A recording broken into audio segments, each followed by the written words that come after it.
siendo coherente con la visión socialista del gobierno, Sí. Que básicamente no acepta la posibilidad de que la ubicación tenga un valor importante en lo que tiene que ver la valoración de la vivienda, no acepta la realidad de lo que nos está pasando alrededor y básicamente visualiza esta manera de ver que la vivienda no es un mecanismo de ahorro, que no es un mecanismo para protegerte ante la inflación galopante que tiene el país, sino que es un bien esencial, y en ese momento es cuando se comete la violación de los derechos de algunos venezolanos en función de otros venezolanos.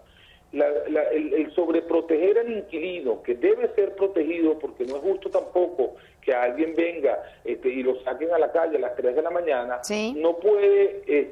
verse en la violación del otro derecho de otro venezolano, que es el tener una vivienda y tener una propiedad privada y tener los atributos que estima la Constitución Nacional en el artículo 115, que es la libre disponibilidad del bien. Entonces, sí. ahí es donde están chocando y es donde esta ley realmente se está complicando, y cada vez se complica más, porque de un concepto etéreo que era vamos a regular la vivienda, vamos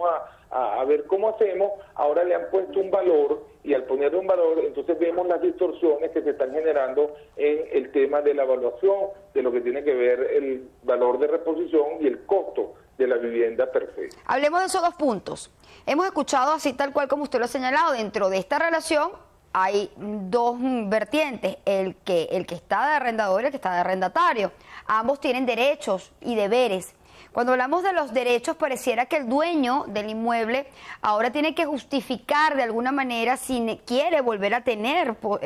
algún tipo de disfrute de su vivienda. En este caso, pareciera que debe existir ciertos parámetros para tú poder retomar nuevamente el disfrute, el uso, gozo y disfrute de tu propiedad. ¿Cómo queda allí justamente lo que usted señalaba dentro de la Constitución enmarcado del artículo 115, cuando al parecer pues deberían estar solamente ciertas características para que tú puedas nuevamente retomar tu vivienda? Hemos visto casos extremos en donde la gente se encadena, en donde la gente hace huelgas de hambre porque pues por diferentes situaciones necesitan volver a su vivienda. Sí, efectivamente, uno de los problemas es justamente ese. La ley de arrendamiento claramente define los causales de desalojo que pueden existir y que son legalmente entendibles.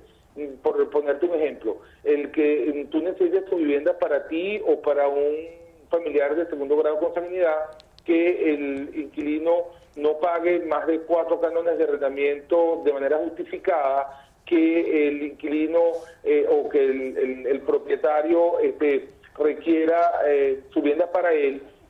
o que el inquilino básicamente la utilice para otra razón que sea la vivienda. Todo eso está válido y es una de las causales que está establecida. ¿Sí? El problema está que la ley de arrendamiento te remite a la ley de desalojo arbitrario. En el artículo 13, si no me equivoco, o 14 de la ley de desalojo arbitrario, dice claramente que no importa qué razón, no importa cuál justificación tú hayas dado para pedir la desocupación de un apartamento o de una unidad de vivienda, que no importa si un tribunal de la República efectivamente te dio la razón, no se podrá, y está claramente dicho en ese artículo, dice, no se podrá desalojar a nadie hasta tanto y cuando el gobierno no le ubique una vivienda a esta familia o un refugio. Entonces, ante la realidad de que existe un déficit habitacional que se ha duplicado en los 14 años de revolución, que se ha llevado de 1,5 millones a 2.750.000 según censó la Visión Vivienda,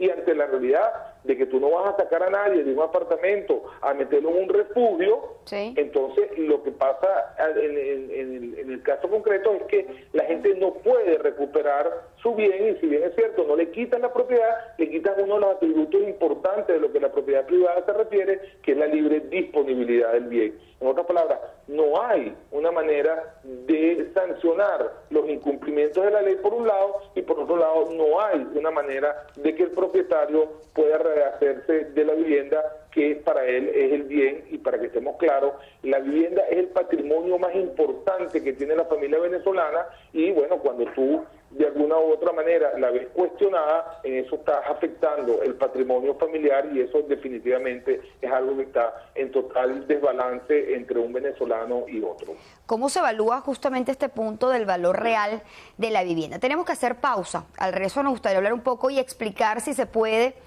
cómo va a ser esa evaluación para ahora establecer este valor real de las viviendas y también tomar a colación lo que les señalaba, que se han generado honda preocupación en las diferentes instituciones regionales en donde la gente señala que no tienen información, que se están haciendo cosas que están fuera de la ley y quizás por esa misma desinformación que existe, pues están saliendo perjudicados, son los venezolanos. Hacemos pausa, hablamos un poquito sobre este y otros puntos. Estamos conversando con Aquiles Martini Pietri, quien es presidente de la Cámara Inmobiliaria de Venezuela.